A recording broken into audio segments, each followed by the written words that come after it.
Hollywood অভিনেতা Johnny ডেপকে স্বাগত জানালো আর্জেন্টাইন ভক্তরা। চলতি সপ্তাহে বুয়েন্স আইরেসে পরিচালক হিসেবে জনির দ্বিতীয় ছবি Modi 3 days on the wing of madness এর প্রিমিয়ারে তাকে স্বাগত জানানো হয়।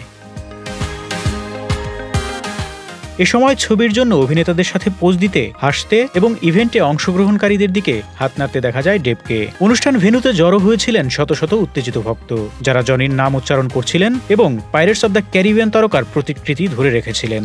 এমনকি কেউ কেউ তারকাকে এক ঝলক দেখার জন্য কয়েকদিন পর্যন্ত অপেক্ষা করছিলেন।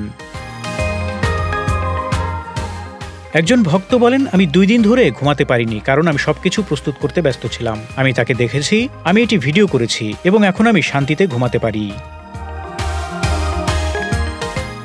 আরেকজন ইভেন্ট অংশগ্রহণকারী তার উত্তেজনা প্রকাশ করে বলেন, আমি আজ তাড়াতাড়ি এসেছি। তিনি আমার সামনে এসে থামলেন, আমি খুব খুশি। এ সময় অনেক অংশগ্রহণকারী জানান যে তারা ডোপের প্রচারমূলক সফরে তার সাথে যেতে এবং লা প্লাটাতে তার পরবর্তী স্টপে তাকে এক ঝলক দেখতে আশা করছিলেন।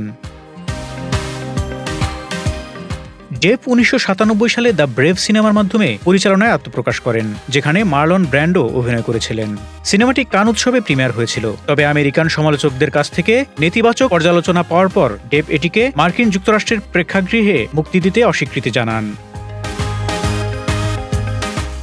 Modi 3 days on the wing of madness সিনেমার মাধ্যমে প্রায় 30 বছর পর পরিচালক হিসেবে প্রত্যাবর্তন করলেন ডেপ। রিকার্ডো স্ক্যামারসিও এবং আল পাচিনো অভিনীত এই সিনেমাটিতে 1916 সালের যুদ্ধবিধ্বস্ত প্যারিসে ইতালীয় চিত্রশিল্পী এবং ভাস্কর আমেদিও মোদিগোলিয়ানির জীবনের বিশৃঙ্খল ঘটনা দেখানো হয়েছে। জানা গেছে ছবিটি লা প্লাটাতেও প্রদর্শিত হবে, যেখানে ডেপ ইতালীয় অভিনেতা রিকার্ডো স্ক্যামারসিওর সাথে একটি মাস্টার ক্লাস করবেন। পাইরেটস অব দ্য ক্যারিবিয়ান সিরিজে ক্যাপ্টেন জ্যাক স্প্যারো চরিত্রে অভিনয়ের জন্য সর্বাধিক পরিচিত জনি ডেপ। তিনি 2022 সালে অ্যাম্বার হার্ডের বিরুদ্ধে একটি হাই প্রোফাইল মানহানির মামলায় জয়লাভ করেন। অ্যাম্বার হার্ড তার বিরুদ্ধে শারীরিক নির্যাতনের অভিযোগ করেছিলেন, যা দৃঢ়ভাবে অস্বীকার করেছিলেন ডেপ। ওই সময় হলিউডের বিরুদ্ধে অভিযোগ তোলেন এই তারকা।